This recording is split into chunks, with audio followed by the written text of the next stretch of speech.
So thank you so much for coming to the I guess it's the fifth episode for NeurON Air, and it's really like an honor for us. And I know there was a lot of back and forth scheduling that was going on, and I think the whole reason, as we discussed, was to kind of talk about and be, just discuss about things that you're aware about, you're an expert in, things that you sort of have opinions about, especially when it comes to how neuroscience interacts with society, how healthcare interacts with society.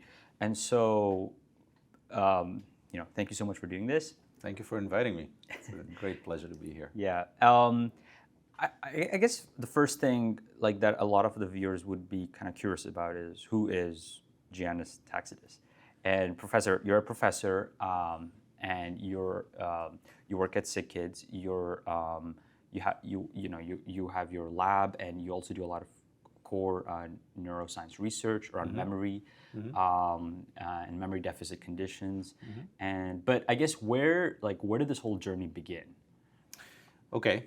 So the whole journey, I suppose, begins, well, if you want to hear like the whole story, it begins when I studied physics as an undergrad. So I started my sort of academic journey studying physics back home in Greece, in the Aristotle University of Thessaloniki, which is the city I'm from, at Thessaloniki. I studied physics because my plan was to get into cosmology. I was really excited as a high school student, about astrophysics and cosmology, and Stephen Hawking was a big thing, this like late 90s. And I got really interested in all of that. So I entered the university with that goal in mind, and then I got involved early on with research through a small research group of undergrads led by a very good professor there. And through this process, I realized that I'm very excited about research, but that over the years I kind of felt that maybe cosmology is not really what I sort of romantically thought it would be, and the kind of problems it dealt with was not really close to what I thought it would be. So basically, by the time I graduated, I decided to switch to applied mathematics and do a master's in applied mathematics, because the idea back then was that it would give me the opportunity to try different things if I moved to the private sector. So back then that was sort of like a plan B. Maybe academia is not the way, let's try private sector. So applied math kind of gives you opens a lot of doors. And just to put this in context, this is like which time period? So like we're aware about like what's going on. So I graduated in 2005, and then I got into a master's degree in the University of Utrecht in Netherlands. So I left Greece in 2005, and by the time I graduated, I was trying different things through the courses offered at this program, and I found myself more drawn towards mathematical biology. There was a couple of courses related to mathematical biology. I ended up doing a small research internship kind of related to that. And by the time I graduated, I decided I wanted to continue on with a PhD for various reasons, because I really enjoyed research, but also because I kind of wanted to be a student abroad for a little bit longer. It was just a lot of fun. And so the funny story there is I got into neuroscience by accident. Right. So graduating with like a focus on mathematical biology, it can be a lot of things, right? And the thing that I was more drawn to was mathematical modeling of cancer. I'd gone to like a conference, I think, and on that, and I kind of fell in love with that. I thought it was so cool. You can use math models to sort of to treat cancer or model how cancer grows and so on. But all the labs I reached out to in Europe were all funded by this sort of European funding network, and that year their funding was running out for that program. So I pretty much got the same email from everybody, like, oh yeah, I would love to have you, but we're going to run out of money. We don't know what's going to happen. So one of these labs forwarded my application to another guy that had gotten funding to hire somebody to do mathematical neuroscience. So he emailed me, and he was like, hey, do you want to come work with me and do mathematical neuroscience instead? And I was like, I know nothing about mathematical neuroscience. I know nothing about neuroscience, but it sounded very cool. I looked into it. It was sort of last minute, and I pulled the trigger and I went to England. And I did a PhD in mathematical neuroscience in the University of Nottingham. And that was the start of the neuroscience journey. And where, like, how many people had kind of like a similar journey with you? Like, how many people actually came from a completely distinct field? Or how many people had, you say you were initially interested in cosmology. So how many people do you think roughly, what's the divide? Yeah. It's not as uncommon as you'd think. Okay. I've met throughout the years many people that had similar sort of twists and turns in their career. I've met people that had done their PhD, or even I think I even met some people that have done a postdoc in theoretical physics and then moved to neuroscience somehow. So it's not uncommon. I feel like, especially I think people in physics and engineering, because these are disciplines that, open doors to all these different possible branches and trajectories, and they arm you with some skills that are applicable to so many levels. They tend to generate researchers that try different things and bifurcate into a whole new field halfway through their career or something. Yeah. But because cosmology is very interesting. It's sort of the study of macro things. And then when you go to neuroscience, especially when you mathematically model neuroscience or cancer, it's all kind of modeling the micro things. So what kind of skill are you taking from? Is it sort of, or not even a skill? Like, did you kind of have a really good understanding of how to view objects that are kind of like in a different scale than what we are normally like used to? Because they're at the extreme ends. That's a good point. Yeah. I hadn't thought about that. You're right that you go from the macro to the micro. But honestly, if you start in mathematical neuroscience, which is what I did, it doesn't even matter that much. It's not so much the scale that matters. It's the tools are to some degree similar. So you use mathematics. Some of the mathematical techniques you use are similar. I ended up using finding benefiting courses I took as an undergrad on electrical circuits, things that I had never really thought would be interesting or useful to me, but I had to take. Then I ended up working with neurons that are essentially this little sort of blobs of electrical activity. So then electromagnetism was very relevant, or electrical circuit theory, all this stuff. So the scale, it doesn't really matter, but the tools are similar. And I think you made a good point about switching from this big abstract thing that's cosmology to a more sort of tangible, applicable problems. I find that throughout my career, I sort of moved from the big abstract progressively more and more to the small and applicable, and sort of from the cosmos to the human, to the human scale of problems. I'm like getting closer to humanity in a way, right? Right. It's, yeah. It's like, the next decade would just be like, you would end up becoming a quantum physicist. So it's like the trend Right, continues. yes. It's Or like a doctor, like completely. My God. But it's really interesting you said about, you were interested in circuits, and then you look at neurons, and then you model them. A lot of people really don't understand this. People that are not in the neuroscience field, that think about this on a day-to-day basis, they're aware. There's neurons. They have these action potentials. Right. Like everything that people, or I guess the people that are not very active in the neuroscience field, they're just carrying that grade 12 biology, how much ever they studied in high school. But neurons, you can actually completely model them as using cable theory. You can model them as resistors and a combination of resistors and capacitors. Exactly. And that is like when I first learned about that, that was mind blowing because for me too.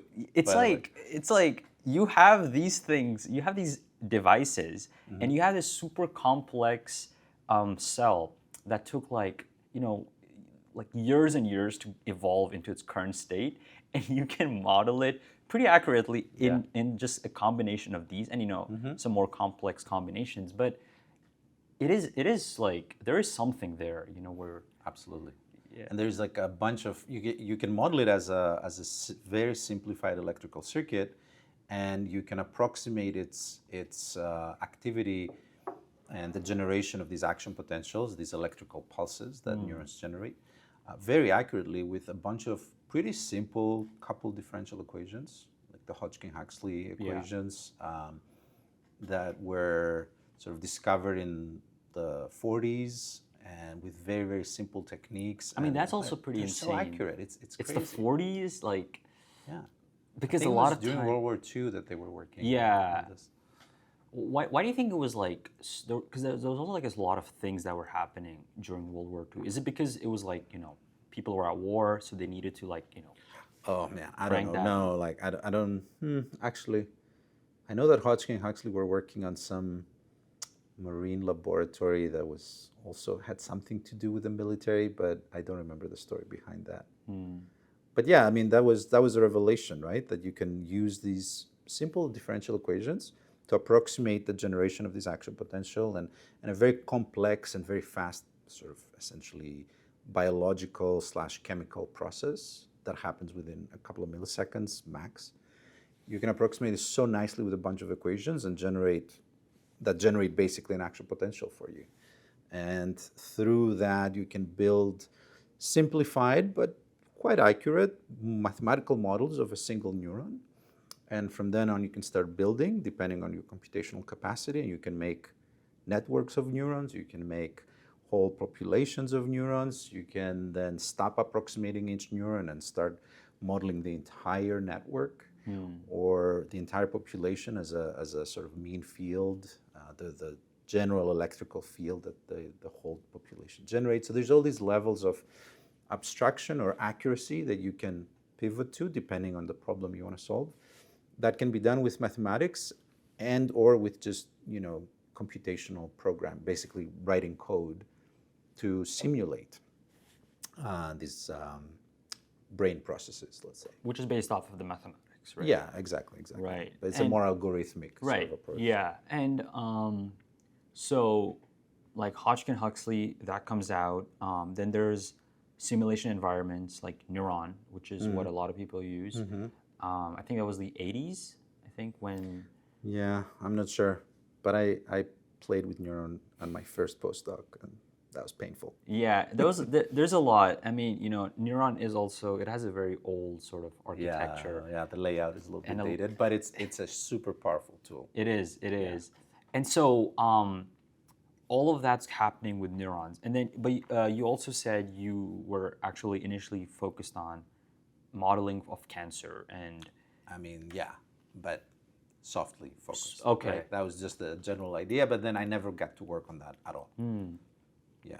So then you were like, hey, neuroscience, this is my thing now.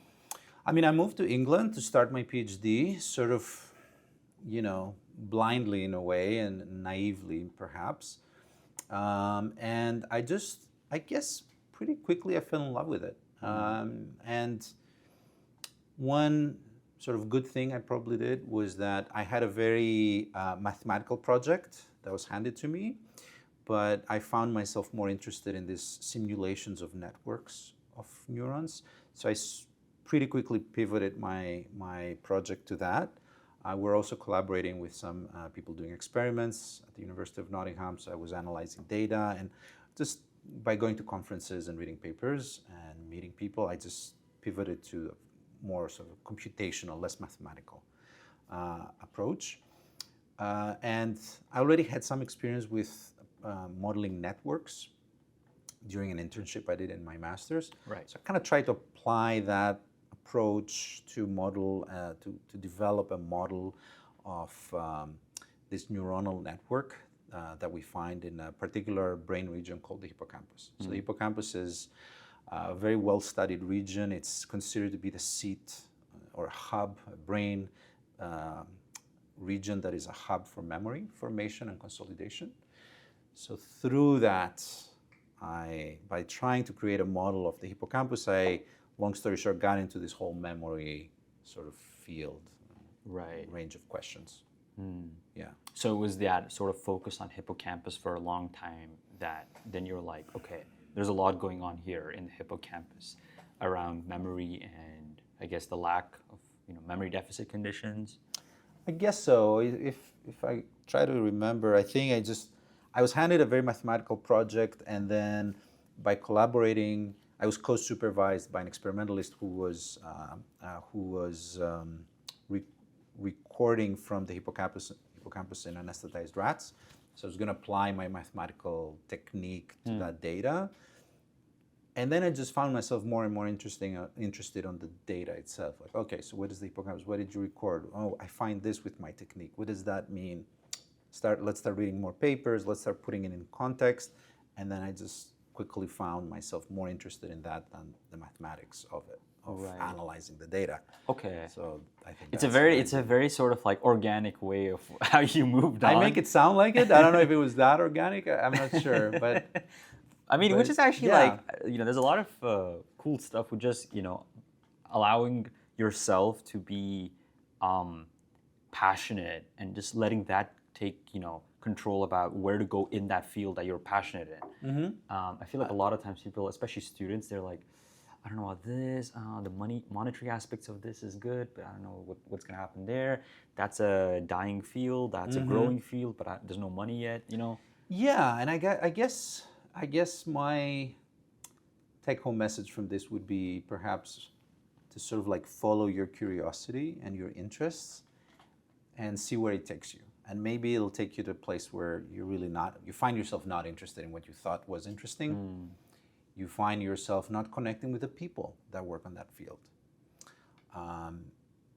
Or it just so happens that you find something new that you never considered before, and you just let life take you there, and then if things work out, you just settle there, or you keep evolving. You keep going, yeah. And so I like getting back to kind of your journey. Yeah. So then you tackle the hippocampus, do tons of research, and if you're sort of I guess impressed, and you're kind of like, hey, let me actually look at all this data for the hippocampus research that you're working on, and so then you make the move to, because now, like for context, now you're doing research around memory so I'm sort of halfway through my PhD at this point in England in the University of Nottingham. I'm kind of pivoting a little bit closer to hippocampal networks and what the relationship is with this with memory-related activity. Building simulations of these neuronal networks that approximate these oscillations that we find in the electrical activity in the hippocampus. These fast oscillations called sharp wave ripples, they're considered to be perhaps a vehicle, a neuronal substrate for memory consolidation. They happen mostly during sleep or during quiescence, and people have found that by disturbing these very fast oscillations that only happen for like 150, 200 milliseconds, you get memory deficits, at least in rodents. So I just got more and more interested in that, and I started building simulations of that. I created a model of these sharp wave ripples, and I kept building on that model, and that was sort of like the end. That's when I graduated from my PhD. And with that momentum, I then moved to the United States. So I did my first postdoc at Caltech in Pasadena, in California. I joined the lab of Christoph Koch, who's like one of the most well-known neuroscientists, and definitely a sort of superstar in computational neuroscience, the kind of stuff that I was working on. I continue working on a similar kind of project, a natural continuation of my PhD's output. And I don't know if you want to talk about experiments at this point, but again, another pivot here is that 2 years in, so Christoph moved from Caltech to lead the Allen Institute in Seattle. So the lab had to close, and I had to find something else to do. And at that point, I was really into what I was doing. I was very much enjoying living in Los Angeles. So Pasadena is right next to Los Angeles. I wanted to stay in LA, but I was getting tired of this line of research that is very, it just involves many hours sitting in front of a computer and writing code to build these models and these simulations, or to analyze data that somebody else has recorded for you. Right. So it was like very dry lab, very dry lab, very computational, very computational. Yeah, very programming heavy. And this is like 2000. So now we're in 2013. Okay. So this first postdoc was just 2 years long because the lab closed. So they just kicked you out? Pretty much. I mean, Christoph gave us heads up like a year in advance. But, soon after I arrived at Caltech, we kind of knew that there's a deadline. Were you like sad? Because you just came here. I was stressed. I was sad, and I was also stressed. You were a postdoc. It was like different conditions. Yeah, and I really loved it. His lab was great. Yeah. We were all like one big group of friends. I really loved living in Pasadena, right next to Los Angeles. Caltech is like the best university. Every engineering student, this is like one of their dream schools. Yeah. Is Caltech, just because of how much research they do, advanced research they do, and how selective they are. So they're like, hey, I really want to. It's in a great place It too. It is. Yeah. And it's sunny all year long. And it has a lot of history with physics, engineering. Oh, absolutely. With like even like we were talking about World War II, like the Manhattan Project. There's a lot of things. Yeah, Richard Feynman was there until the very end, and many Nobel laureates. Yeah. You feel the awe. Yeah, you're like, you're wow, there. this place has institutional power. Yeah, you walk around, you're like, oh, this is where Richard Feynman was hanging out. It's crazy. So yes, I was a little bit disappointed that we had to move on.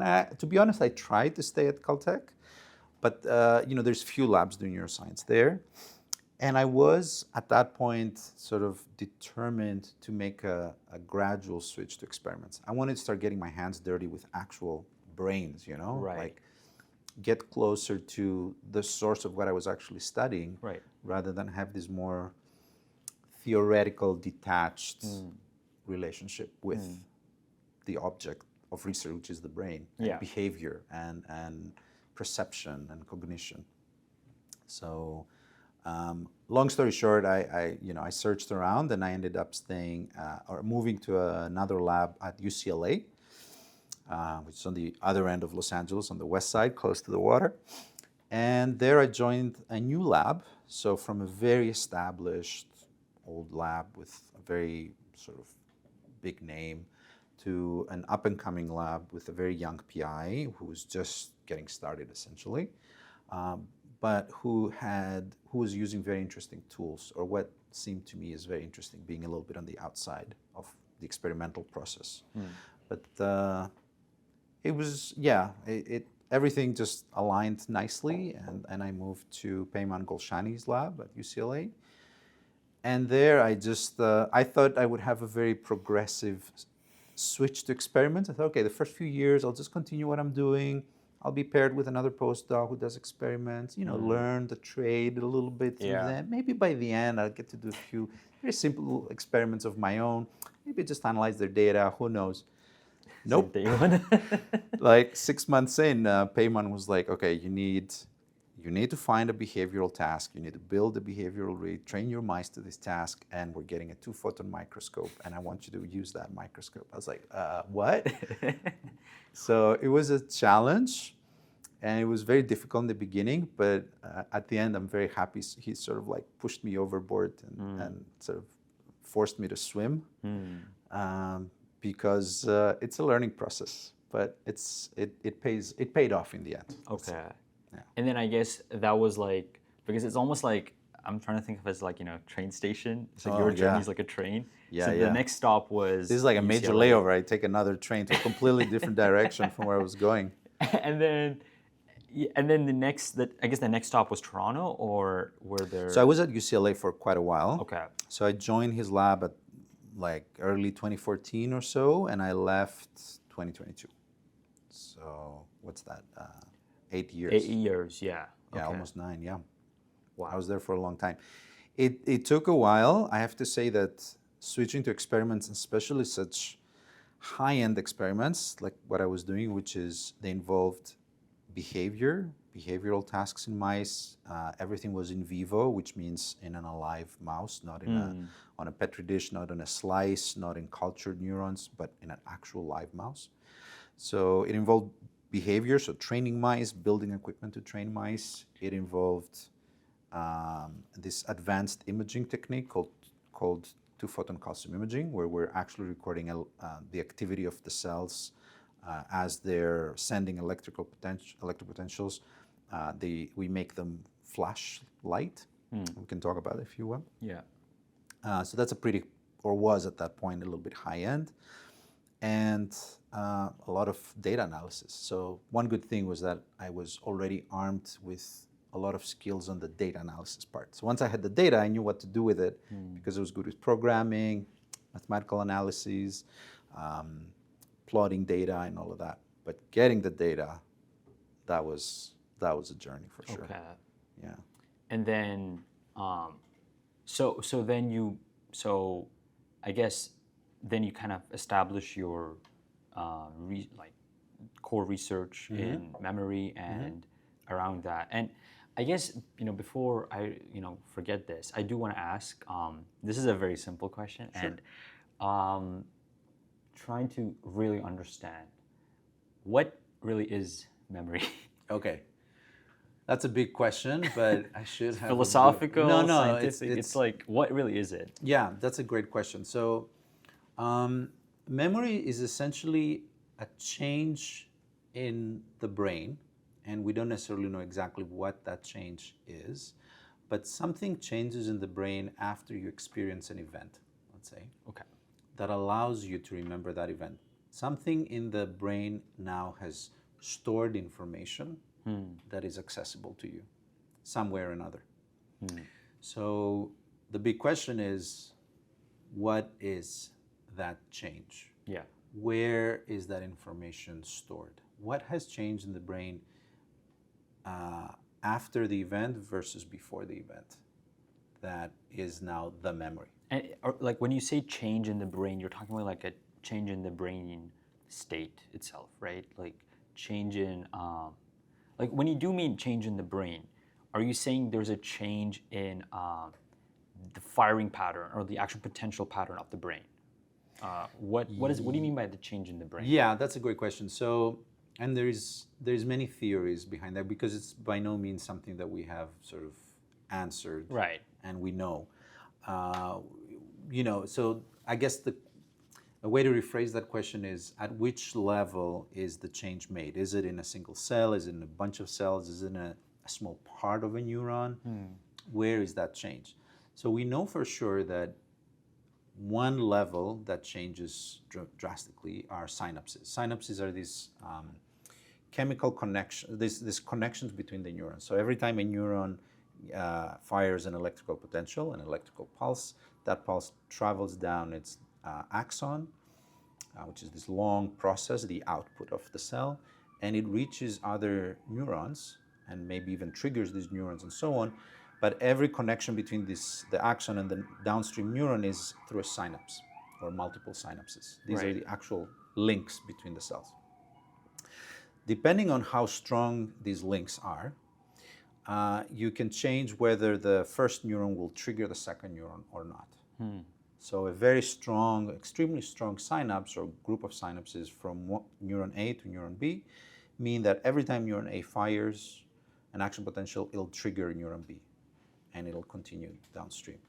If those synapses are weak or just sparse, then it's not enough. So this electrical potential is not enough to trigger. So you need like a minimum amount of that to actually trigger something. Yeah, you need a strong drive to trigger the next cell downstream and so on. And that strong drive is the event itself. It's the electrical potential from a. Well, that's caused by the stimulus. Yeah. So this is just purely, I'm talking like outside of memory context, right? So now let's say you experience an event, you see something, and the neurons in your visual cortex fire action potentials. They get triggered from the visual input of your experience, and they send their action potentials downstream. The visual input gets processed through a bunch of steps in the visual cortex, and at some point, these synapses between neighboring cells get strengthened, or can get strengthened. And the strengthening of that, the change in the strength of these connections is called plasticity, because these connections, these synapses are plastic. They can get stronger or weaker, depending on various features. And researchers have found a particular type of plasticity called long-term potentiation, where under some specific conditions, you can make a synapse get stronger and it can last for a long time. Usually if it gets stronger, then it kind of settles back. But here you can have a very strong change in the synapse that'll last for a long time. Right. And that led to a whole sort of field studying plasticity and the theory that these long-term plastic changes in the connections between neurons is what memory is. Because that's the one thing that changes and stays changed for a long time. I see. So it's like, let's say I see my mother every single day, and I know for a fact, like, this is the person. So it's immediately, because it's so sort of repetitive, it's like, it's your synapses, you're always like firing those synapses, and then it's not actually weakening at any time because it's a very sort of repetitive thing. And that's why it's like you can easily remember that from, because we always think of memory as like this, like there's like a vault. You open that vault, you pick that up, it's like, oh, okay, now that's my memory. Yeah. That's what like the average sort of person would think about when it comes to memory. It's like this huge vault, and there are like every sort of like, it's like a filing cabinet inside that vault, and they open that, and it's like going to that, and that's how that's how also some movies kind of depict. There's like this one movie that sort of depicted that. It's like an animation movie, but it's sort of like, it's interesting. So you're saying that it's more about that change in the strength of the synapse. That's all that leads to sort of memory creation. Well, that's one theory that because this was found, and because these changes that we find in the synapses actually lead to differences in behavior, so they actually are correlated with memory formation in rodents, is generated a whole field, a line of research into how memory is essentially stored in the level of synapses, how strong synapses between neurons are. So by changing the strength of these synapses, you change essentially which cell is connected to which, really, like functionally can trigger the next cell and so on. And that change could be where memory is stored. It's stored in the synapses, basically, in the connections between cells. Now, that's one way to think about it. There's other trains of thought and research that deal with memory in a more, not so much on the synaptic level, but on a bigger scale, on the network level of neurons. Okay. And my research focuses more on that, sort of like the neuronal population level, and how things change in networks of neurons when we engage our memory, or when we consolidate memory and so on, and how the brain changes in terms of its networks of cells. And these changes in these networks could also be the substrate of memory. So, for example, there is very strong, very impactful research done here at SickKids, where I'm also at, by researchers like Sheena Jocelyn and Paul Frankland, who study neuronal engrams. So engrams are basically groups of neurons that are activated when you experience something. They mostly studied in terms of fear conditioning, so experiencing of something, a fearful experience where mice can get electrocuted and get a little bit of a painful stimulus or a scary stimulus. And neurons, they and other researchers have found that the neurons that get activated in this brain region called hippocampus and similar other nearby brain regions, the neurons that get activated when mice experience that are basically form the neural substrate of that memory. And what I mean by that is that if you then artificially stimulate those neurons, the mouse behaves as if it remembers that experience.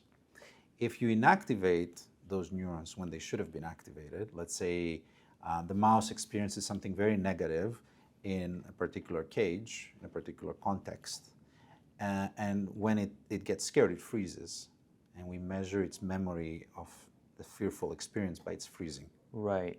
How much does it freeze? Right. So then let's say you're exposed to something negative, like a mild electrical shock, and then you put it back there the next day on the same cage. Normally the mouse will remember, oh, this is where that happened, and it'll freeze because it's scared. Right. If you find the neurons that were activated when that experience took place, and you inactivate them, the mouse will not freeze as much. Really? As if it kind of forgot that, oh, this happened here. So it just starts moving around. And this is the population So this is a group of neurons. Right. A very specific group of neurons, which is the engram. Right. Let's say you put that mouse now in a different context it has never experienced before, and you sort of artificially activate those neurons when they wouldn't have been activated. Now the mouse starts freezing there a lot when it shouldn't be, as if it's sort of misremembering that new context as being the context that it received that negative. So you can, so sort of just to like kind of summarize, it's like memory is either sort of like defined by those synaptic changes, or they're defined by this population level, sort of at a population level with various neurons that activate this exact, so it triggers the ability, the body to exactly remember a certain event. That activation and inactivation would lead to like, the presence of that event, or the presence of, like it would remember that, and you so inactivate it, just lack of that. Yeah, so it's fundamentally, it sounds like it's two different things. They may be interrelated because the way these neurons are activated has to do with the synaptic input. So the plasticity of the synapse is also involved. But you're now studying it you moved from a level of just how two cells are communicating with each other to a completely different level where you're asking which cells are activated, at least in a specific brain region like the hippocampus, when I experience something. And now you have the experience, the memory of that experience sort of barcoded by a group of neurons, and another experience later by a slightly different group of neurons, or a different group of neurons, and so on. So now you have all these this salt and pepper distributed cells here and there that form different groups or different engrams, each one sort of being the carrier of a different memory, perhaps. Yeah, it's very interesting how it's kind of studied, because they're also, in a way, they're interconnected, and but they're also allowing you to sort of look at it from a global perspective, from a local perspective, which is very sort of critical when you do analysis and mathematical modeling, because a lot of assumptions change, a lot of properties change, especially like when you look at, when you're trying to analyze, and this is like going off tangent, but in engineering with fluids, with with fields, any field, whether it's like a gravity field, whether it's any sort of like potential field or gradient, you see that at a local level. There's a lot of things happening. There's some noise. There's a lot of, sort of like vector sort of forces that act, but then at a global perspective, they all kind of cancel each other out. And then you're like, okay, no, but then you have these, like the global perspective is the sum of all these local things. So you can't just like exclude one. And you like you said, the actual activation is happening because of the, from a global perspective, it's the summation of all those synapses. And so you sort of like looking into this, and where do so then memory deficit conditions, they come as a result of that inactivation.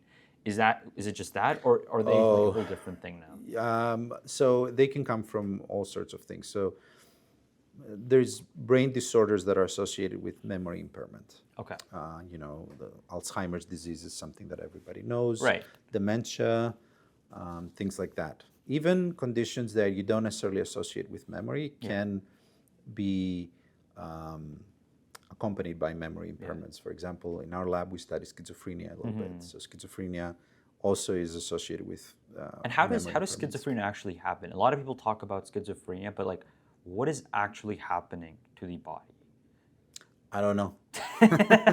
Well, I'm not a schizophrenia expert by any means. So what we do is we use schizophrenia as a model of things that have changed in the brain somehow that lead to different neuronal activity in the brain. So the level that in the level that I study, I'm sort of agnostic to all the other stuff that's going on in the body, in brain regions that I don't know much about, right. in conditions, in cognitive elements that I'm not working on. So, we all know about, we associate schizophrenia with delusions and hallucinations and all of that stuff that you see on TV and movies, right? Yeah. And they're definitely very prevalent, but they're not the only thing. Now, my research and the tools that I use cannot necessarily address those, especially because we're working with mice, so it's hard to ask mice if they're hearing voices. Right. But these conditions, like schizophrenia, are also associated with more basic cognitive impairments, like memory impairments, specifically working memory. We can talk about what that is. Timing impairments, which is something we're also studying in the lab. So the perception of time is affected in patients with schizophrenia.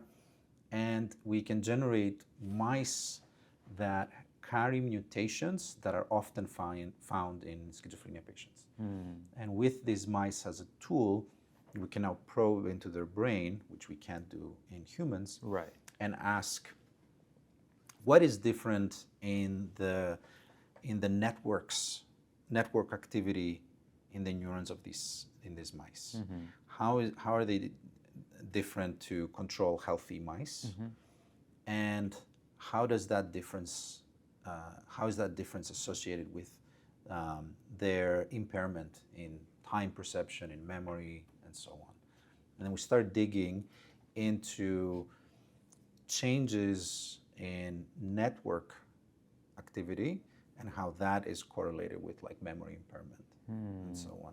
So one thing I didn't really get into is that what our lab is doing and what my personal research was in memory, which is not looking at synapses, not looking necessarily so much at which cells are activated and how do we trigger those cells on and off, but more about the dynamics of the neuronal networks during memory formation and memory linking, memory consolidation, and so on. So it's not so much a snapshot of which cells are active. These are the engram cells. There's other better researchers that deal with that next door to me. My research focuses more on the dynamics. So how is the activity propagating across neurons? What does this propagation mean? Which cells get activated after which cells? What does that mean? And so on and so on. So we study sort of neuronal dynamics, as we say. So the ongoing activity of cells in a network level. And you talked about working memory. Yes. And so working memory is it a kind of like a different sort of concept, or? Working memory, so there's different types of memory. There's many different types of memory. Okay. What most people think about when they think about memory is what we call episodic memory, remembering something that happened to you. Right. Like what you ate for dinner last night. Like what you ate for dinner last night. Exactly. Okay. From that to something you did in your childhood and experience and so on. So there's that. There's semantic memory, which is remembering, what's the capital of Italy. You don't necessarily remember your parent or your teacher teaching you that, but you remember the fact. So you have completely dissociated that piece of information from the experience that came with it when you stored it. Right. And you just are left with just the semantic part of it. And like how to solve a math problem. Exactly. So there's this type of memory. There's motor skills, so how to ride a bike or how to drive a car. This is purely a motor type of memory. Okay. So there's all these different kinds of memory. Working memory is another kind. It's sort of special in a way because it's we define working memory as the active retention of information in order to execute a function. So it's not something that you remember for a long time. It's not even something that you remember for a short time, days or hours. It's something that you need to, a piece of information that you need to remember for a little bit, a few seconds, in order to do something, to execute a function. So it's the kind of memory you use when you do mathematical calculations in your brain. It's the kind of memory that you use when you need to do something in the other room and you get out of your chair to go to the other room to do that thing. You know, you often go to your fridge, you open up your fridge, and you're like, what did I come here for? Right. To get something. Right. That's your working memory failing you, right? That's a lack of working memory. Yeah, exactly. And what about talking? Because like, you know, you're talking, exactly. you need to know the next thing. Exactly. So that's a great example of working memory. Reading. Because we are talking right now. I'm just thinking, exactly. like, what's the next word that you're going to tell me? Like, it's not planned, and so it's not like episodic. It's not episodic. It's not. And for you, when you're listening to me, from the moment I start with the first word in a sentence to the moment I finish that sentence, there's a few seconds that go by, but you still keep that first word and all the other words in your mind in order to put it together and form parse it in. And exactly. So that's working memory. You use your working memory. And so working memory, you said, is you know, because you did talk about working memory with respect to the sort of the studies on the mice. So was that the sort of the focus? The type of memory that was chosen? That was the type of memory that was activated in the behavioral tasks that I used as a postdoc to train mice. Okay. So I trained mice to perform a working memory task. I used odors as cues. So the task that was sort of like my bread and butter was mice needed to remember an odor. I would give them an odor, and then 5 seconds later I would give them another odor. If the two odors were the same, they didn't need to do anything. But if the two odors were not the same, they did not match, then there was a water reward available for them. And they had to lick a water spout to release it.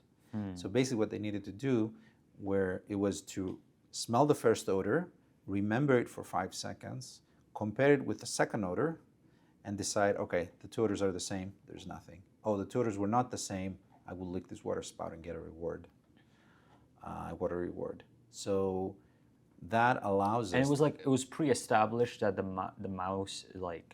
mice, you know, they correlate, like they know that there's a reward happening. I guess they were so we pre-train them. Yeah, we pre-train them to Okay. the context and all of that, and we sort of build it up. For them, Wouldn't there be any like sort of? I'm assuming like, wouldn't there be any negative factor where would the mice not kind of know that there is a reward, so they would always try to maximize getting the reward, or would they not think about it?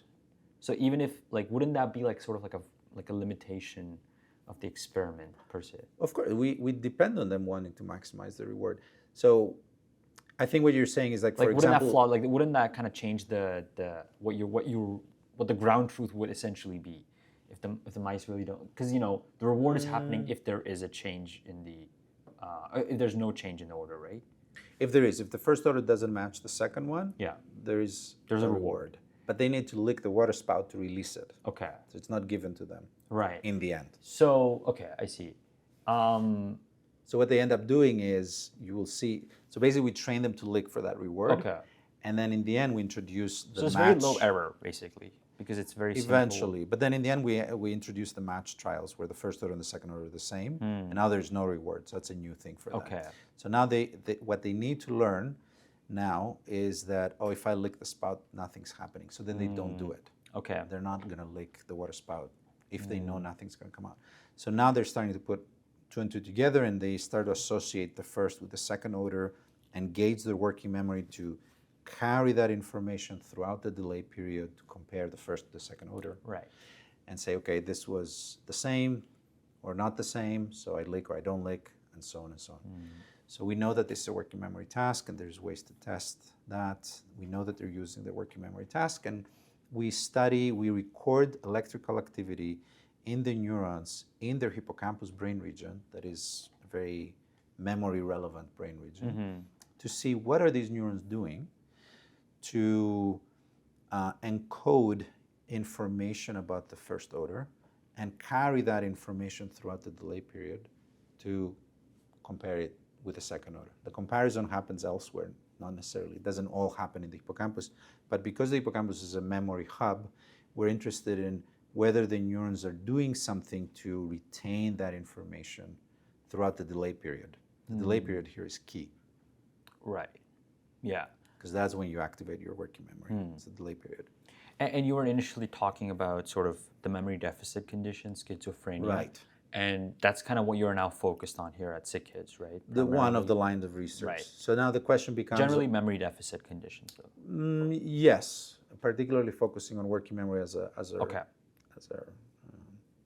focus. But so now the question becomes, okay, we see some dynamics and we can talk about what is happening during that delay period. How is that changed in a mouse that has a mutation that approximates schizophrenia and that is also struggling to do this task? These mice are really struggling to learn this task.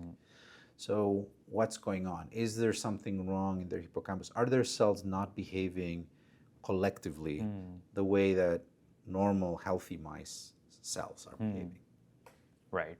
So we're trying to associate collective activity going downhill with memory being impaired.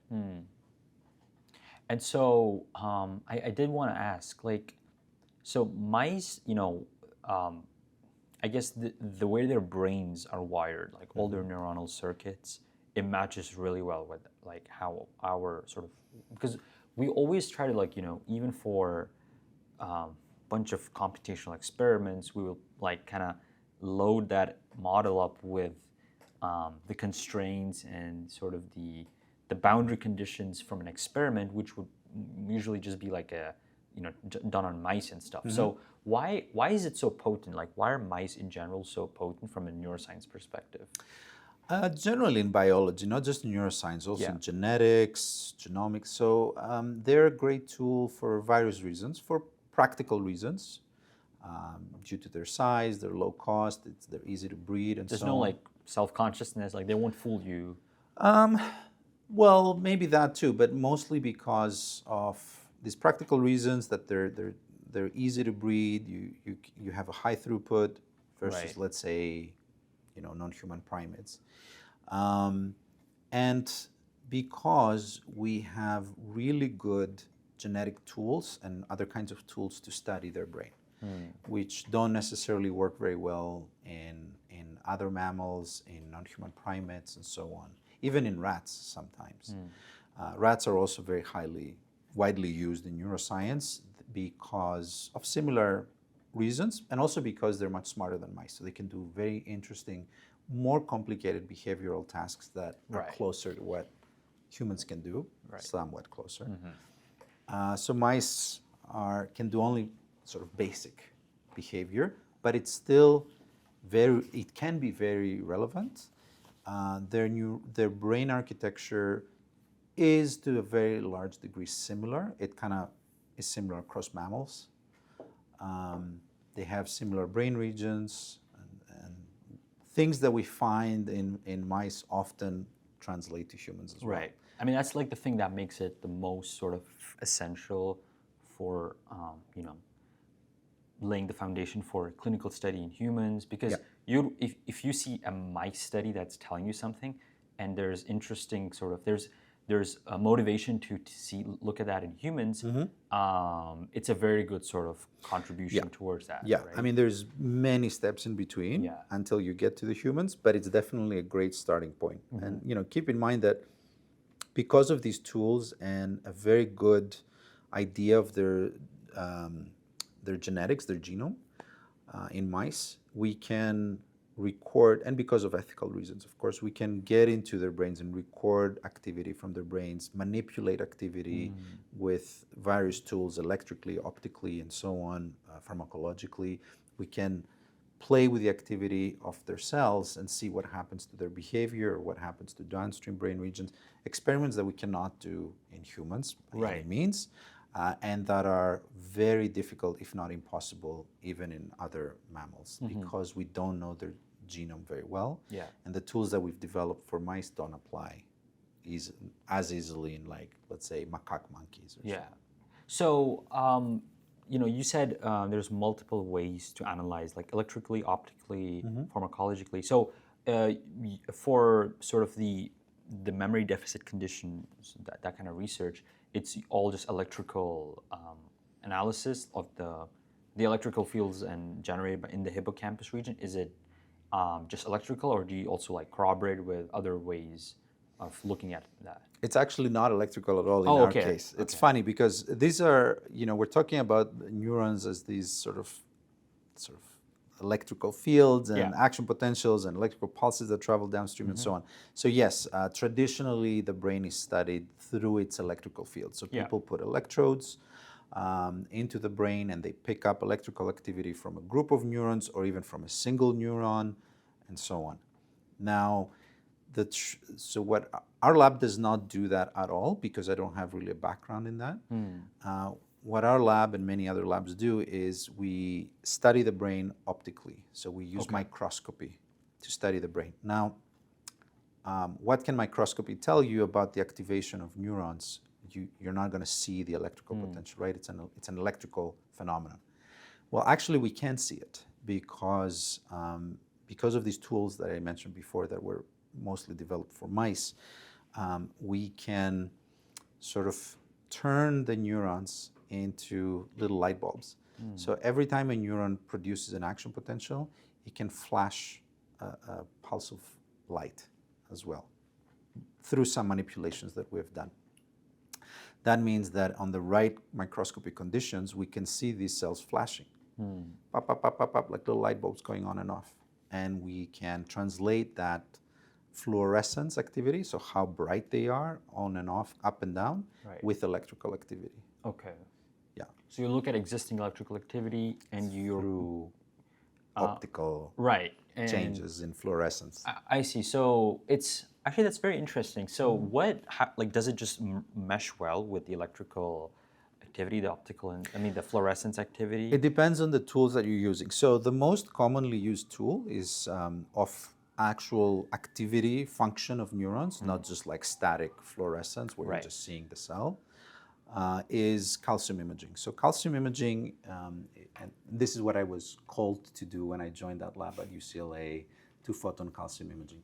So calcium imaging is basically what you're making the cell fluoresce and change its fluorescence, or how bright it is, depending on how much calcium it has. Okay. And how much calcium it has correlates with how active it is, how many action potentials. Right. Every time it produces a bunch of action potentials, so it fires a quick burst of spikes, pop, pop, pop, pop, pop.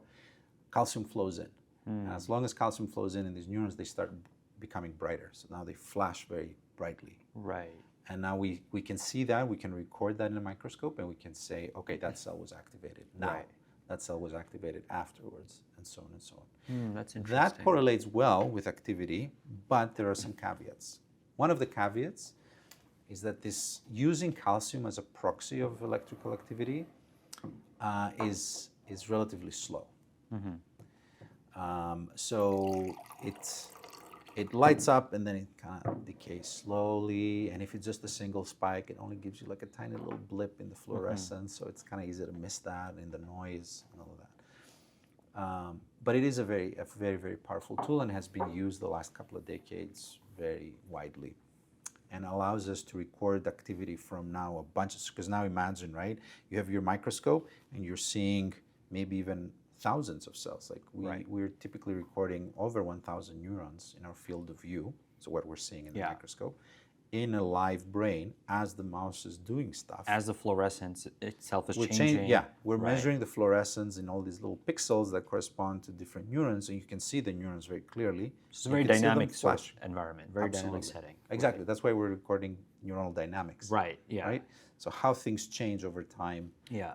And how that correlates with the behavior of the mouse, what the mouse is experiencing or what it is doing. So the one disadvantage is that this is a little bit slow, so it doesn't give us a one-to-one proxy of the activation of a neuron. Right. The other problem is that we're only seeing spikes, and we're not seeing all the things that are happening in the electrical activity of the cell beyond the spikes. So the cell, for example, let's go back to our synapses. Let's say that a cell receives input from 100 neurons through these incoming synapses. Let's say out of these 100 neurons, 10 of them spiked. Their action potentials traveled through these synapses and are triggering our target cell. These may not be enough to create an action potential, but they are sort of bringing the cell closer to it, right? So if now the other 90 were to fire, maybe now it can generate action potentials. You're just putting it over the tip to generate action potentials. So just being able to see this small fluctuations in its electrical potential. So by that I mean, because these neurons are surrounded by a cell membrane, we can, the difference in the electrical potential inside and outside of the cell membrane tells us how excitable the cell is. So without getting too technical, the cell kind of rests in some electrical potential, and if you kick it high enough, it can generate an action potential. But you may just kick it a little bit, and then you just bring it up a little bit. Or you may inhibit it a little bit, and then you bring it away from the action potential. So all those little changes are super, super informative beyond the spikes. They're informative of what inputs that cell is receiving, what its excitability state is. We can, for example, if you see that subthreshold electrical activity oscillating, fluctuating with a specific frequency, that's very informative for us on the brain And state. none of that gets captured by the fluorescence. None of that gets captured by the calcium-based fluorescence. Right. Because the calcium is only a proxy of firing. It Yeah, only and looks the at firing only happens when it goes above that threshold. Exactly. Okay. So we're losing all that very important sub-threshold, as we call it. The threshold is the spike. Right. Sub-threshold activity, we're missing all of that. Right. So in my lab, we're sort of pioneering this relatively new microscopy method called voltage imaging. So we're moving from calcium imaging to voltage imaging. So now we're using, we're measuring the voltage itself, the membrane voltage. So that is done by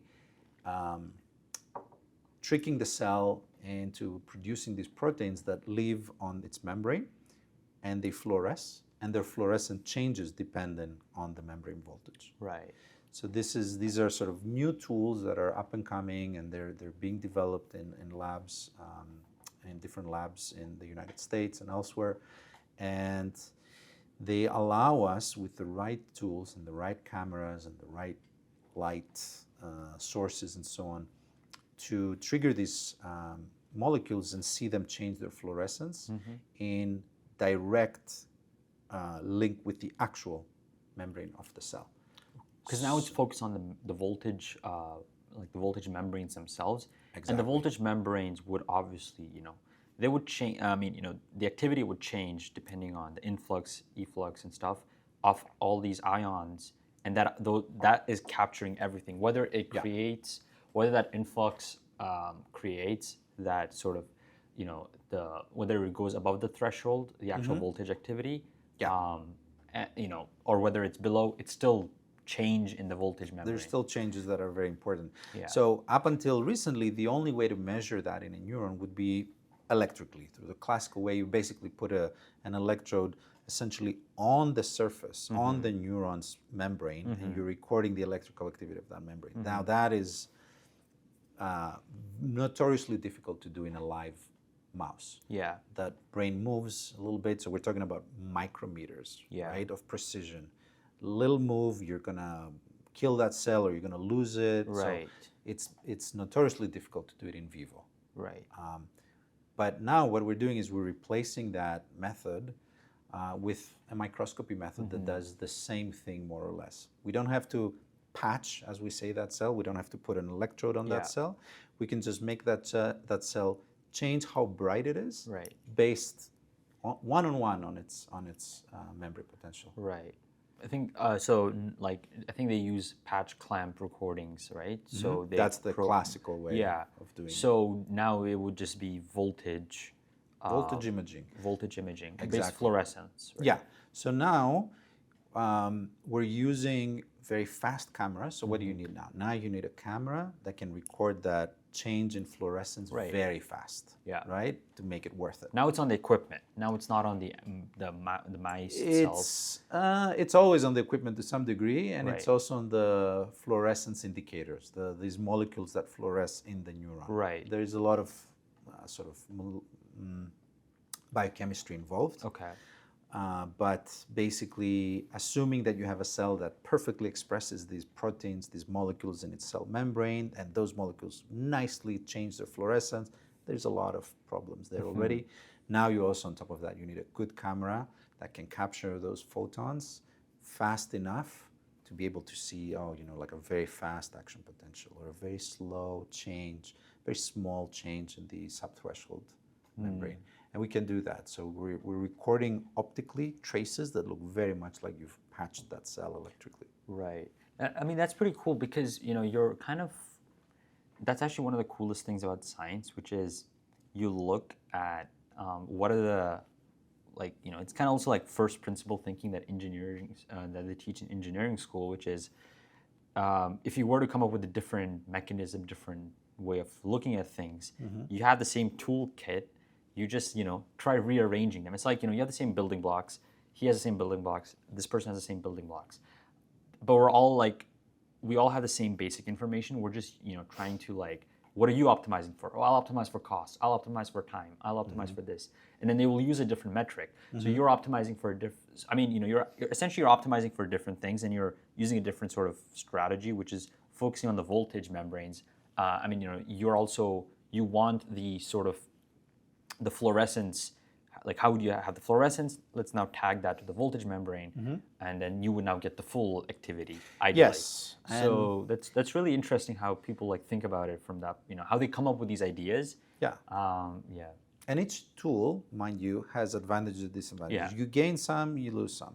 So with calcium imaging, for example, the advantage is that these molecules that fluoresce have been developed and evolved over a longer time. It's an older, slightly So the older advantage is tool. it's conventional, right? It's more conventional. It's the fluorescence is stronger. More and more advanced fluorophores are being developed, and basically you can see thousands of cells. Right.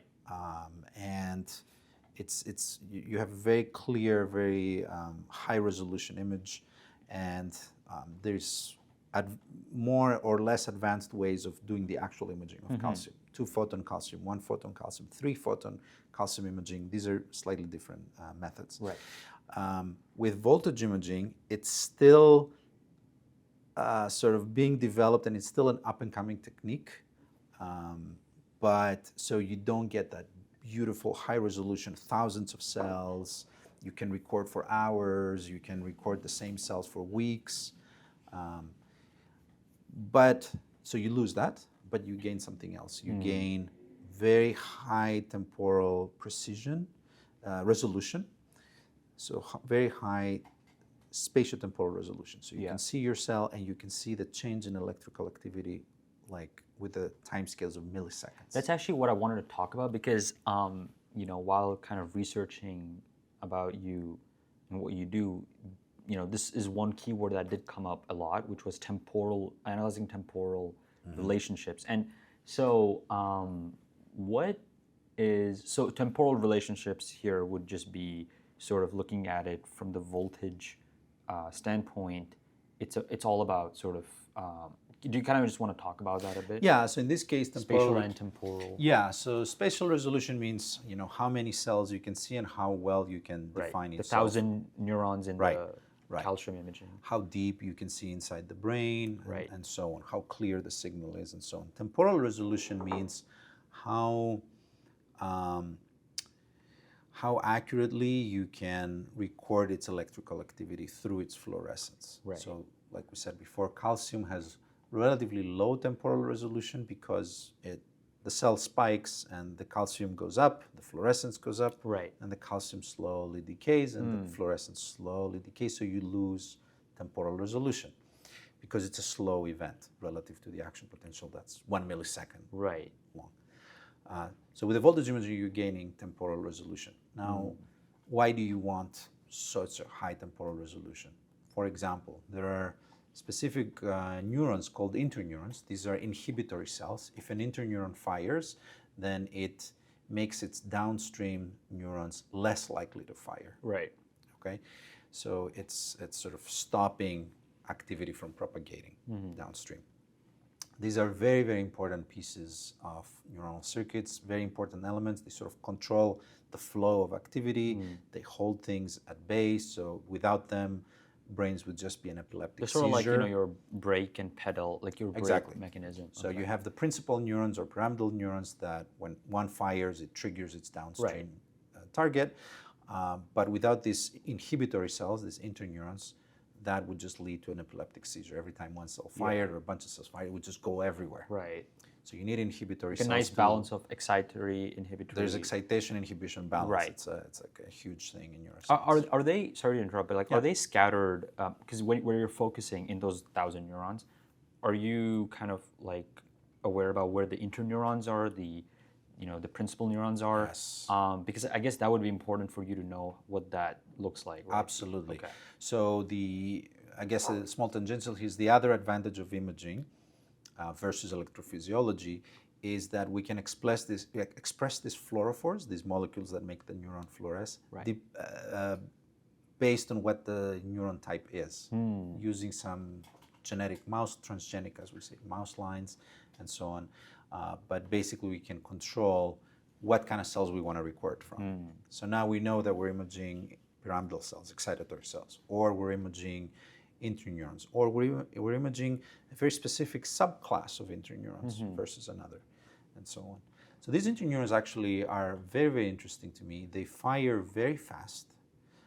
Unlike pyramidal cells, the main principal excitatory neurons, these inhibitory neurons fire really fast all the time, and they can be subdivided into so many different categories. And these different categories, these subtypes, form intricate circuits with each other, with other subtypes. One is inhibiting the other. Some of them inhibit the soma, the main sort of body of the excitatory neuron. Right. Others might inhibit the dendrites, so these branches that receive input. Others may inhibit the axon, and so on. So they form this really interesting sort of, people often approximate it with an electrical or a circuit board, right? You have like switches and diodes and so on. They kind of form that where things get turned on and off and switches go on and off in a cell or in a network of cells. So they're very important to understand. And with imaging, we can record activity from specific subtypes of those, and we need temporal resolution because they fire so fast. If we record calcium, for example, from these cells, we can, but we lose, because it's slow, we lose so much information regarding their fast changes in their modulation, in their firing, their ups, their downs, all of that. So voltage imaging, for example, allows us to now get deep into these interneurons, these inhibitory cells, and record with very, very precise way exactly how they're activated, as well as, like I said before, what happens underneath all these spikes. When do they get triggered to spike? When do they get sort of inhibited from spiking, and so on. That's really interesting.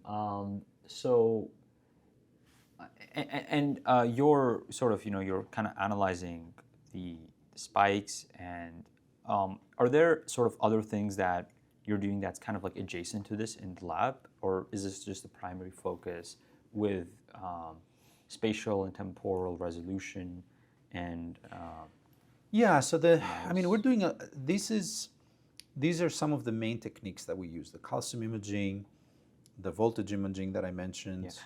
I guess I should probably phrase that better. Like, are you using like sort of are you looking at other sort of things related to memory deficit conditions that are sort of alternatives to these techniques? So basically what we're doing is we're using these and other similar techniques to record the activation of groups of neurons, networks of neurons, specifically in the hippocampus, while mice are learning or expertly performing behavioral tasks that involve memory, either working memory, in the example that I gave you before, or other types of memory.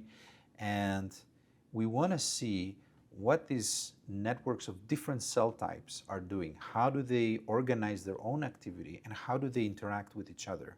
Different cell types at different time points, at different parts of a behavior, when the mouse is smelling an odor, when the mouse needs to remember that odor, when the mouse needs to compare an odor with another odor, when the mouse needs to keep track of how much time has elapsed, whole other direction, and so on.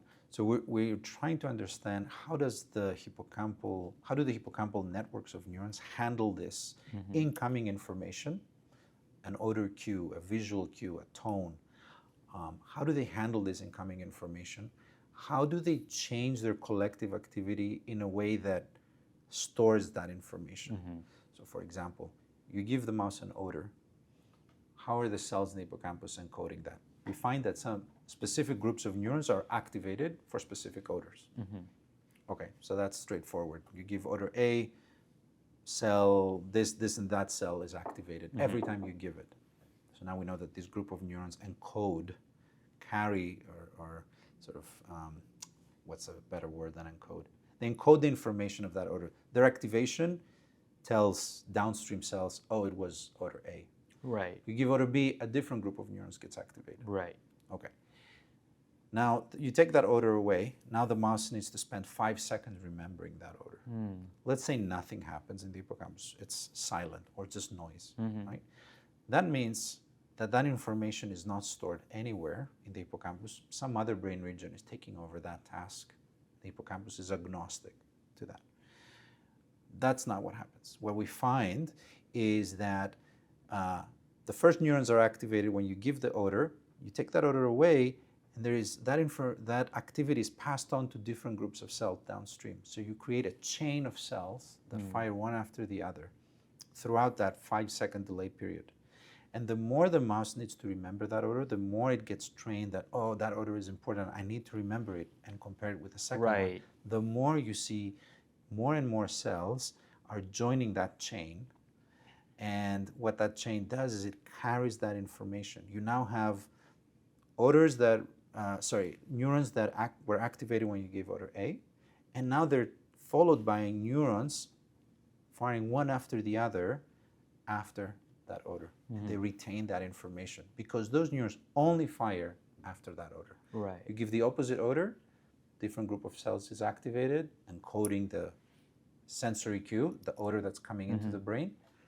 And you take that odor away, and now they're forming their own sequence, their own chain of cells that are firing one after the other. And like how much of this is, because we kind of discussed about Alzheimer's, schizophrenia. How much of this is actually sort of helped us understand how like what's the current state of these neurological disorders, and how we can look at some sort of solution towards these. How much of this has already been kind of like implemented in our understanding? Looking at all these techniques, well, not maybe voltage, looking at it through the voltage testing, but through the conventional methods and. To my knowledge, very little. So usually when people study these disorders, they study it from a more sort of pharmacological perspective or behavioral perspective, psychiatric, psychological perspective, and so on. So here we're talking about circuits of cells, which is only the last few decades we are able to talk about because so it's like we have these methods, right? So now what we and a few other labs are suggesting is that let's start studying these disorders not in the level of molecules, not in the level of synapses or single neurons, not in the level of human cognition, but in the medium, in the level of neurons, of networks of neurons that are misorganized. They're disorganized versus the healthy ones, Right. and whether that is the level that can drive aberrant behavior, bad memory, maybe even hallucinations, and so on and so on. So because we can now see these neurons firing one after the other, interacting with each other, changing their activation across days or as the mouse is learning something, Right. which is very important, something that we couldn't do until recently. Track these neurons for multiple days or weeks even. These are all new things for neuroscience. Now we can ask questions about how is this collective activity of neurons in the circuit or network level changing across days, across learning, across using your memory versus not, and how is all this activity aberrant? How is it breaking down in conditions of memory disorders, like schizophrenia, like Alzheimer's? So let's use mice models of these conditions, mice that carry some mutation or we can pharmacologically make them simulate an Alzheimer's state or a schizophrenia state in humans. That's as good as we can do it, right? And see, okay, when I do that, when I make this mouse be kind of like an Alzheimer's patient or a schizophrenia patient, and I see that this mouse is really struggling with using its memory, now let's see at those networks of neurons. How are they misbehaving? Right. And once we record that activity and we can pinpoint and say, okay, let's say in my example before, after I give the order, when the mouse needs to remember that order, I do that in a schizophrenia mouse model, and now I don't see these sequences of cells, this chain of neurons, like maintaining the information of that order throughout the delay. Let's say that these sequences are unstable or just degraded. Very few cells, they're really crappy, whatever. Maybe that's the key then, if we see that, right? That's the hypothesis that we're working with. Maybe that's why these mice struggle with working memory, because these neurons that are supposed to be there to maintain the information are just not able to generate these sequences. So we can ask these kind of questions now and generate hypotheses that translate to the human brain more directly. And so that part, right, like the part where you're translating to the human brain, how many of the answers that you get out of asking all these questions to the mice brain, how much of them just also get translated? Like, because there are a lot more complex sort of things that happen with the human brain alone that you cannot sort of foresee in the mice experiments around working memory. So then there's like these additional, when you do the clinical studies and all that, there's these additional studies that you have to do. But how much of that is like, I guess, what's that percentage like? Because then, you have like a really good foundation from all the other answers that you got from just doing those mice experiments with working memory and understanding those neurons that are required to actually get that get that working memory again. So what does that breakdown look like? So you're asking how can we translate that knowledge that we're gaining to human sort of intervention? Yeah, so like how much of that gets directly, I mean, not directly, but how much of that eases our understanding of what's going on with the human patient? So that's a good question. So it's hard to say. So on one hand, it's very important that we understand how the brain activity goes awry in these conditions. Right. That's a basic stepping stone to being able to treat something. Right?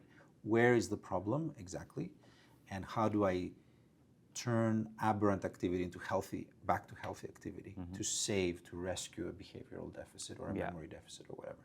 So that's one thing. So when you think about pharmacological manipulation, so you take a medicine, you take a drug for something, what that does is that compound, that substance, through the bloodstream enters the brain and it goes everywhere. Now, if it turns out, let's hypothesize that, memory deficits in Alzheimer's is only because of aberrant activity in the hippocampus, and there's good evidence for that being actually pretty realistic. Now you've sent a compound all over the brain and you've altered activity all over the brain. You don't really know exactly how you've altered that activity. You don't really know necessarily exactly how the changes in brain A sort of trickle downstream into brain area B, C, Right. and so on. All these interactions, nobody knows, right?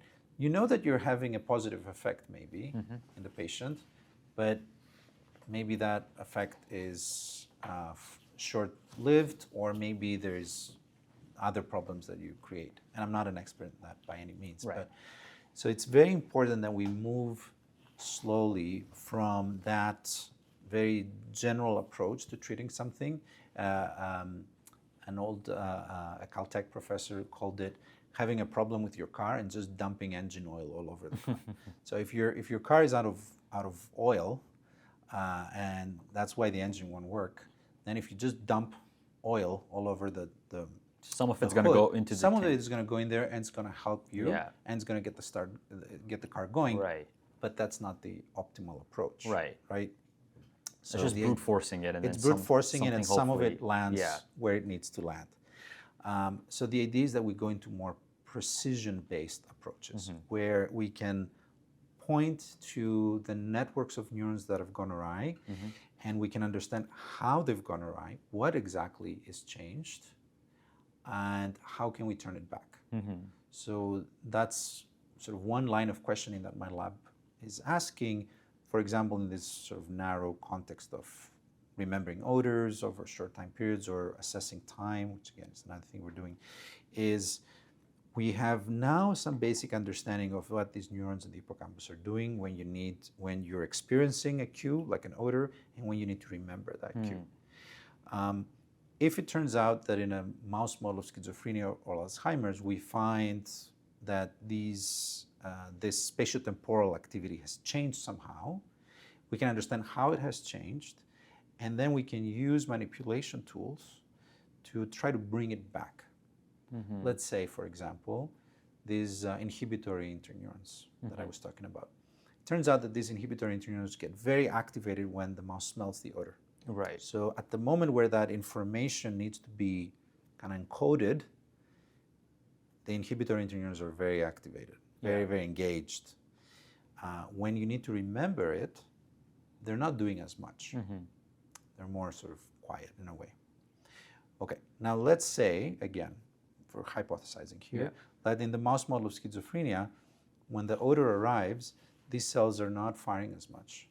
So now you have a lot of excitatory cells firing because there's nothing to stop them. So now instead of having this very nice, precise response, you're triggering all sorts of stuff, a lot of noise. And that noise continues on during the delay period, and now these sequences are not there, or like I said before, they're degraded and so on. That leads to bad working memory and so on. Now we know we have bad sequences during the delay, and maybe they're triggered because the interneurons are not there when you actually give the odor to compress the response. Right. Can we go and try to activate those neurons back and try to bring things back to normalcy? And we can try to do that with tools like optogenetics, like optical or electrical or pharmacological methods that we have to manipulate activity. But now we have a very specific thing we're trying to do in a very specific brain region at a very specific time point, right? Yeah. We're not just going to give a drug that's going to make all the interneurons more excitable and more active, because that suppresses brain activity globally. Right. We're going to try to excite a specific subtype of interneurons at a specific time point, a specific brain region, to help with something small that just continues on and can lead into memory and learning rescue. And so that actually makes me a bit curious about, I guess your research is really focused on working memory and that essentially, but, looking at other kinds of the types of memory that we kind of looked over, episodic, motor-based. One of the things that I was thinking about the other day was if one were to lose a lot of the rigorous, hardcore, like for instance, let's say solving a math problem. 10 years ago, 20 years ago, 30 years ago, solving a complex problem, it has become less and less rigorous because now we have devices and tools that do it for us. And even for learning, to learn something now, it's becoming more and more easy and flexible. Before it would be you'd have to read from a book, and then you would have to implement it in a question in an exam. Now it's more about, you have tools to do it for you, a computer program that could do something complex for you. Now you can also learn from a computer, sort of like ChatGPT or like a large language model. It would explain to you. So what is that doing to the memory? Because a lot of people would just, not look at it from that perspective. Like, okay, this is improvements in us trying to like interact with machines and with large language models. If I'm able to like learn from ChatGPT, it has a lot of pros. But what is it doing that we don't really see? Which is like, what is it doing with the memory? Like, how long are we able to remember solving that problem? Well, I guess it would reduce to some extent because of the would it be because of that sort of synaptic firings would just be weaker or? So I think so. I'm by no means an expert on this, but these cognitive processes and the brain in general are sort of like a muscle in a way. So the more you use it, the more the brain changes its activity to handle these kind of problems, these kind of processes. Right. If you use your memory to store a large amount of information, we tend to find that the brain sort of assigns more horsepower to that in a way. There's a famous case where somebody studied the hippocampus in the brains of taxi drivers in London that had to memorize the entire map of London and every street, thousands and thousands, do a very difficult test. They had to pass a test to get their license. So just memorizing this very complex network of streets led to their hippocampus getting bigger. So they had significantly bigger hippocampus in their brains than non-taxi drivers. Cool. Yeah. So that was like a very famous. And what did Google Maps do to all of that? Because Google Maps kills that, right? So you don't Right. need to you don't need to store that information. Yeah. So it's not necessarily a bad thing because our brains are adaptable. They adapt to our needs. If you don't need to store all of that information because you can just pull it out on Google Maps, then you don't need your hippocampus to be super large and like have tons of cells that are working constantly on that. Right. Is that necessarily bad? Well, no, because these are all evolutionary processes that are there to help us survive. Yeah. So for the taxi driver to survive and achieve their goal, which is to get their license, they need to store that information. Nowadays, you don't need to. You can be just fine without it. Now, having said that, it doesn't mean that all these tools that we're now using that have, to some degree, replaced our sort of normal functioning until recently, are necessarily good. Not using your memory at all and just relying on other tools for you, is that a good thing? Probably not. And probably will have repercussions down the line. But I'm not really sure exactly what, and I don't know if we really know. But right. No, because you make a good point. I mean, the argument that they also make for all of this sort of advances in AI and in technology is that you kind of free up the part of the brain that is used in the mundane algorithmic, processing, and now you can introduce all these cool things that AI and technologies don't right now have, which is like understanding critical thinking from inherently and not like getting trained on a model. So we can actually try to spend more time rather than trying to get the solutions to like a differential equation. We can spend more time creating differential equations or trying to create trying to create like the system where you would end up having differential equations and modeling those. And so I guess you're right. Yeah. But how many people are using these tools for that versus how many people are using the tools to like generate memes and like funny videos and stuff? So every tool can be used well. I mean, that's just the argument they're using, right? Yeah, exactly. Yeah. So that's the question. Yeah, I mean, when you do give all of this sort of powerful technology to like the average user, they're not all. I mean, the average user is also not every day thinking about differential equations and using that. They would just see, going about their lives. Yeah, like how do I make this thing? Like for a student, it would be how do I understand this concept in 5 minutes? I have a test tomorrow, so I Yeah. really want to understand it quickly. Yeah, summarize it for me. Summarize it. Key points, boom, Yeah. boom. Yep. And Hey, we do this too, by the way. PIs do it too. I mean, trust me. because now there's also like the bar. I mean, the bar also gets set higher because now Yeah. people know that they have this technology available. I think when it first came about, people were trying to like suppress it. Now it's like, you know, we have to like use it to some extent, and you know, we're just going to increase the bar now. Like, you know, there are now companies, and this is just kind of going off tangent, but you know, my friends that are like, you know, in computer engineering, electrical engineering, computer science, you know, that are interning at companies, the companies are telling them to actively use some of these sort of tools. Yeah. You know, some of the companies are also implementing this in their own sort of workflows, but they're telling them to use it, but now their bar is so much higher. They're like, hey, but you know, we now expect you to do 1.5x times the amount of work that you would initially be doing. So it is sort of like, it's not like everyone's now just like, you know, like just chilling at home. No, It never everyone is has like more that. work now to do. Exactly. Because now they assume that, oh, all the mundane things is kind of freed up. And that's the thing that I was talking about, the brain, which is our brains, like, it's not now like becoming more, so we're not just becoming like more stupid in a way, it's because we're not actively thinking about all that. It's because now we're focusing on other things. But I just wanted to get, you know, kind of your opinion on what do you think would go on from here? Because I guess you do see a trend, but what is that trend? In terms of? In terms of sort of integrating all of this, because we see it now, and you know, you talked about it, like the PIs, you know, use it in your setting, companies sort of introduce it. You know, every app now you open, every sort of device, there is like some sort of element of a large language model. Where do you see this trend going, maybe 10, 20 years down the line, specifically from the neuroscience perspective or healthcare perspective?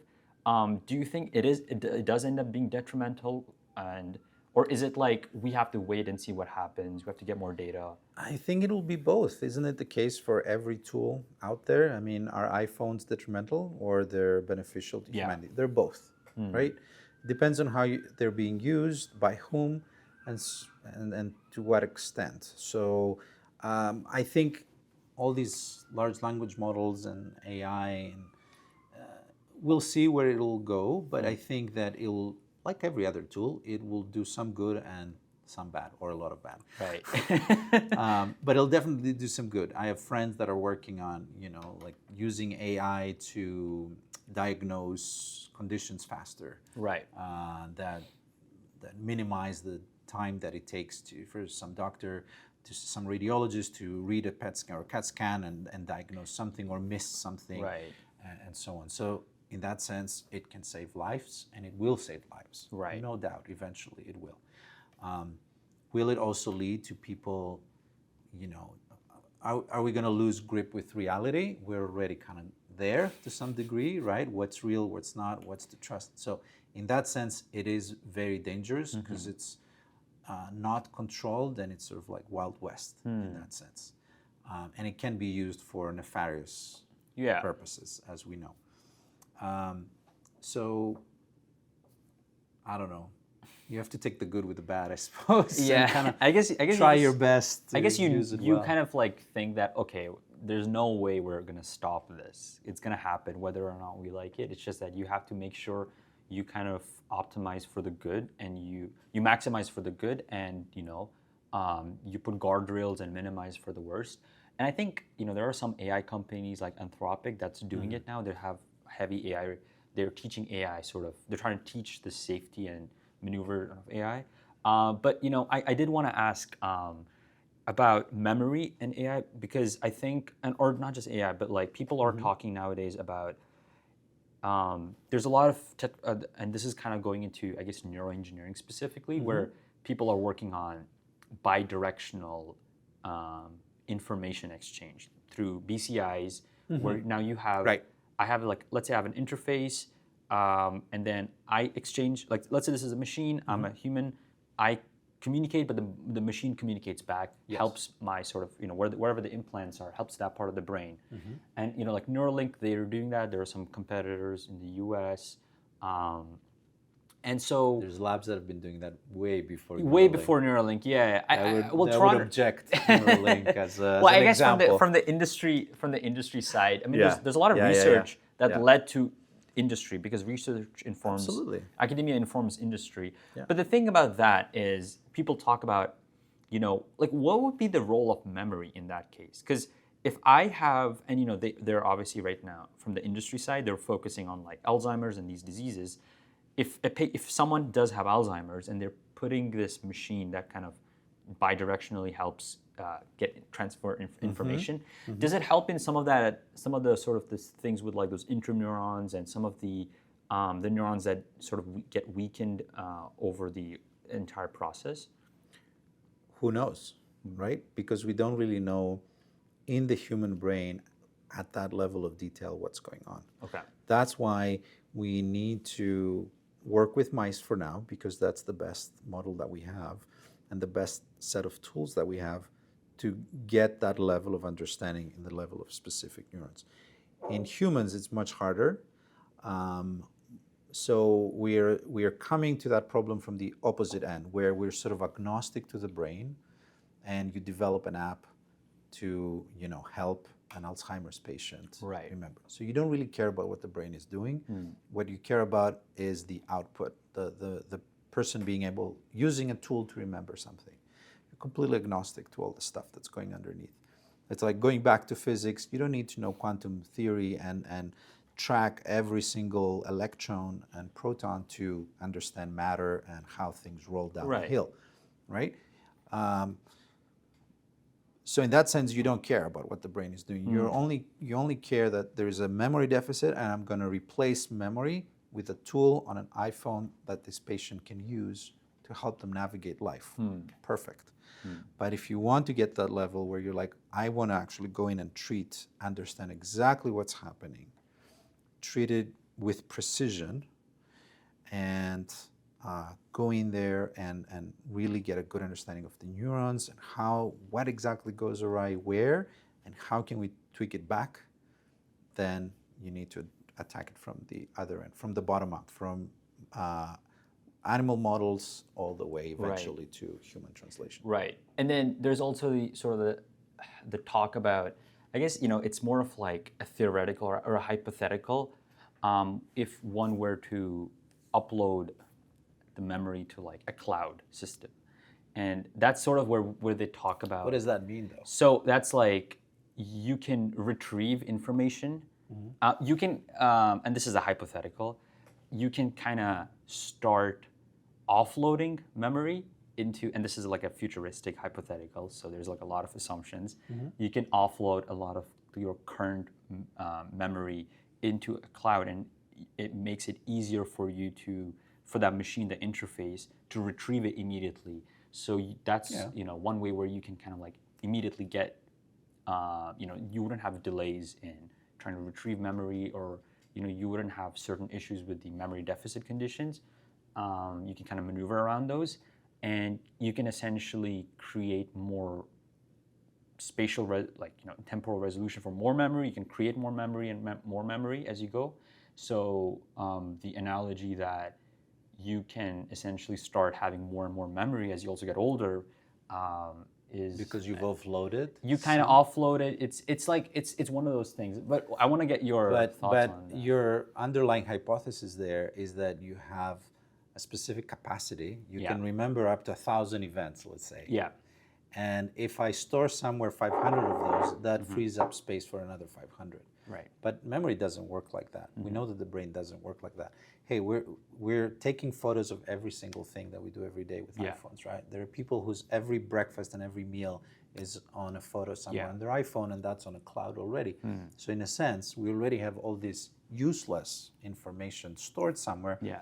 And I can go back, let's say, and I can see what I ate 3 years ago on a specific date. Is that useful? I mean, that's Probably kind of like a cloud already, right? Exactly. That's what I'm saying. So in a sense, it's already happening in a way, at least in a visual, visual information, visual memorandum, a photo of something. Yeah. But is that a good thing? Probably not, because the brain is not meant to store vast amount of information that's not used.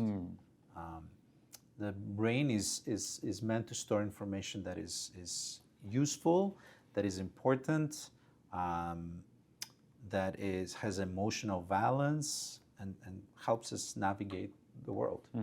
And if you have conditions like Alzheimer's, yeah, then remembering what you ate a few weeks ago is not that important. Other things are more important.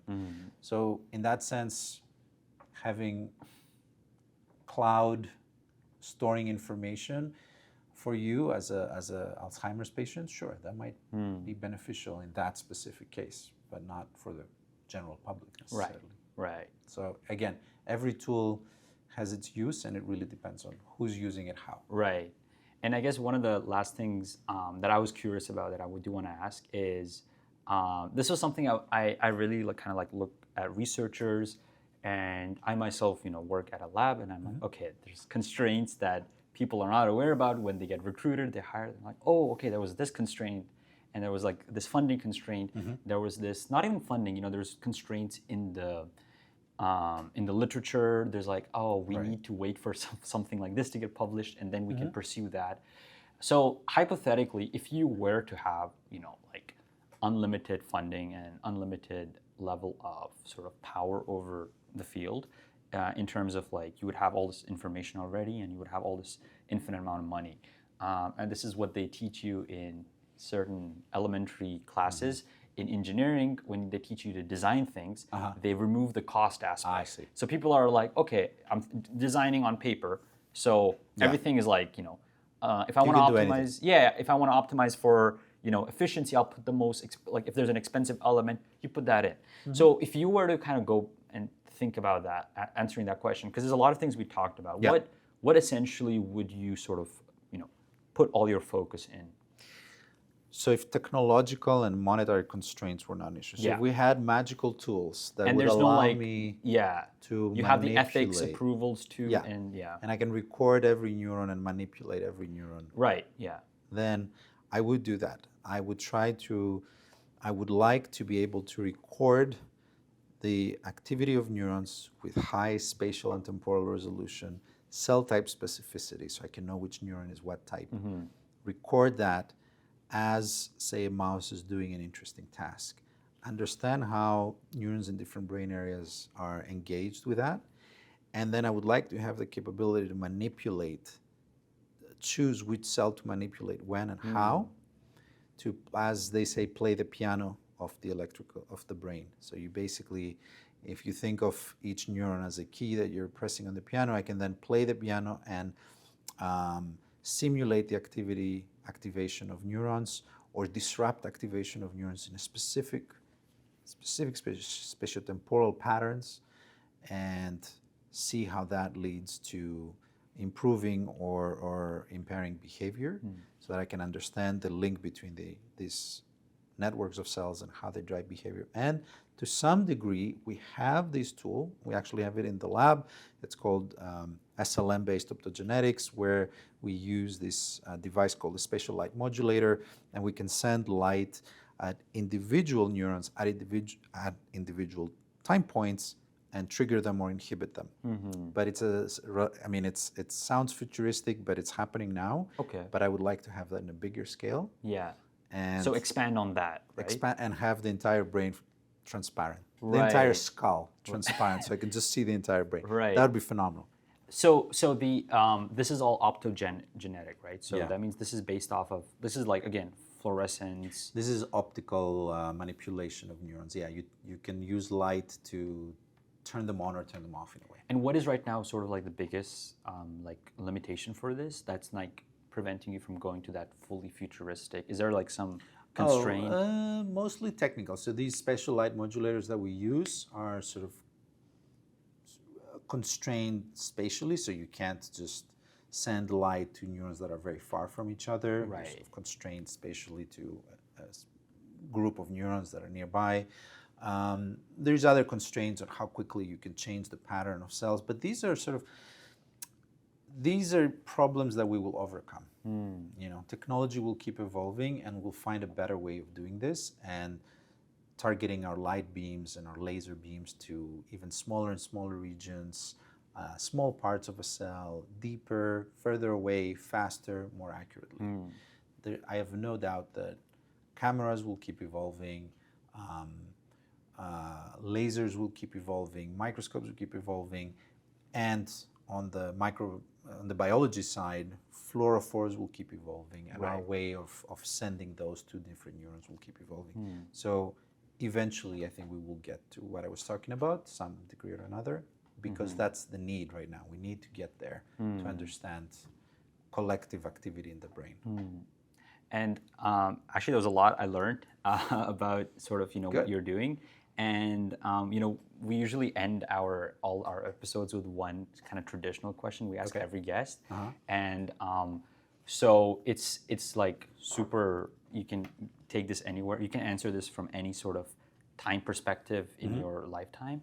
If there was one thing that you would look back on, and you have had a very interesting sort of journey, as we had the train analogy, all the way from Greece to Netherlands, I think, Netherlands, and then England, and then you go to LA, the US. Toronto. So if there was one thing that you would look back on, and you would say to a younger yourself,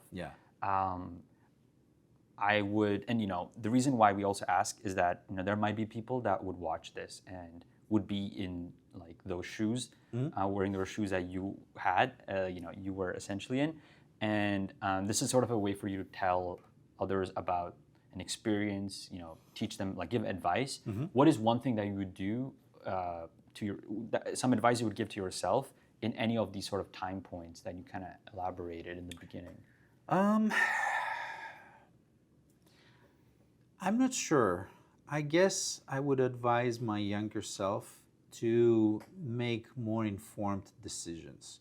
So a lot of these decisions, career decisions, were sort of driven by ignorance or naivety, which also comes with youth. So it's also a little bit unrealistic to expect that young people in their 20s will know what they're doing and how to make like informed decisions. But if I could, with 20/20 hindsight, I would go back to my younger self and say, okay, if you want to do this, read more about it, become more informed.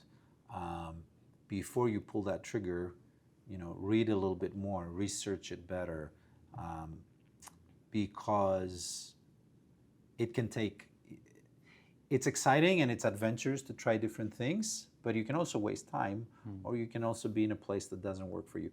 Of course, having said that, there's some value to that as well, as we said before. There's some value to this dead reckoning, like trying to figure out, because you learn from all these failures or wasted time. Time is never really wasted. You always learn something.